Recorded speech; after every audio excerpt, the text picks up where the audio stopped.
Up to 72% of surgeons do have music in the operating room. In this country, it's estimated at 90%. And that particular journal actually came up with some recommendations. Fix You by Coldplay makes sense, and another one, Bites the Dust, not so much.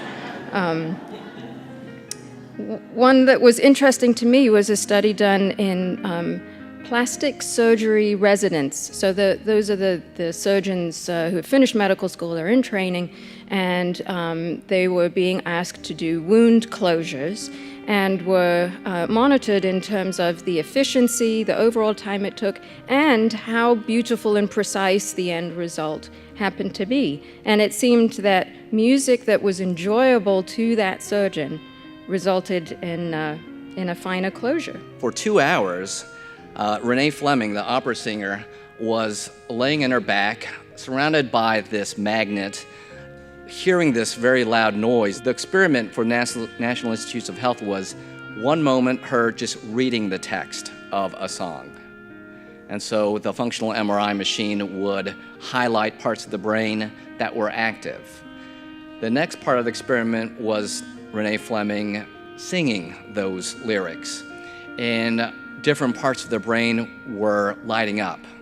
And the point of that study, although it is just a sample size of one, was that the functional MRI showed that there are different parts of the brain that receive blood flow, depending on what kind of activity is going.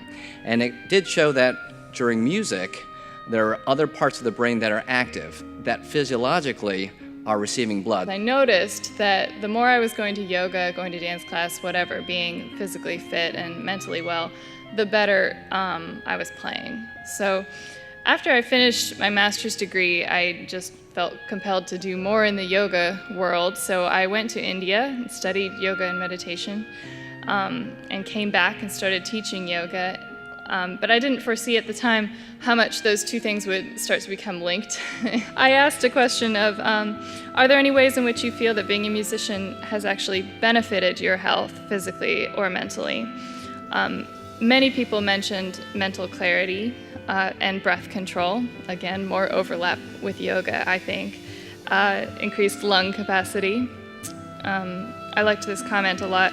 I am so much more aware of my body and its little tells of unhealthiness because it's so vital to my playing. It also provides an essential outlet for my emotions and therefore boosts mental health.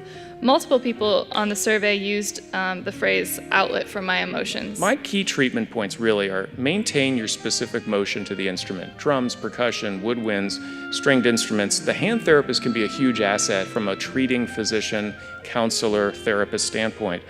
Take your instrument when you go to therapy, bring that in, look at that person. As Bonnie said, do they have that head forward motion? Are they just not keeping a neutral spine and it's not flowing from the core?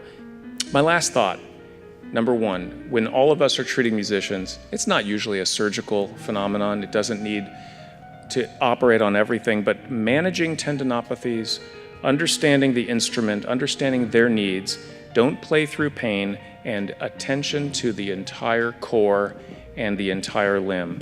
And I think that in general, those are the concepts that kind of carry me through this. And sometimes we get those pearls, those little miracles that come, make it all worthwhile, and they come and they bring their guitar or their clarinet.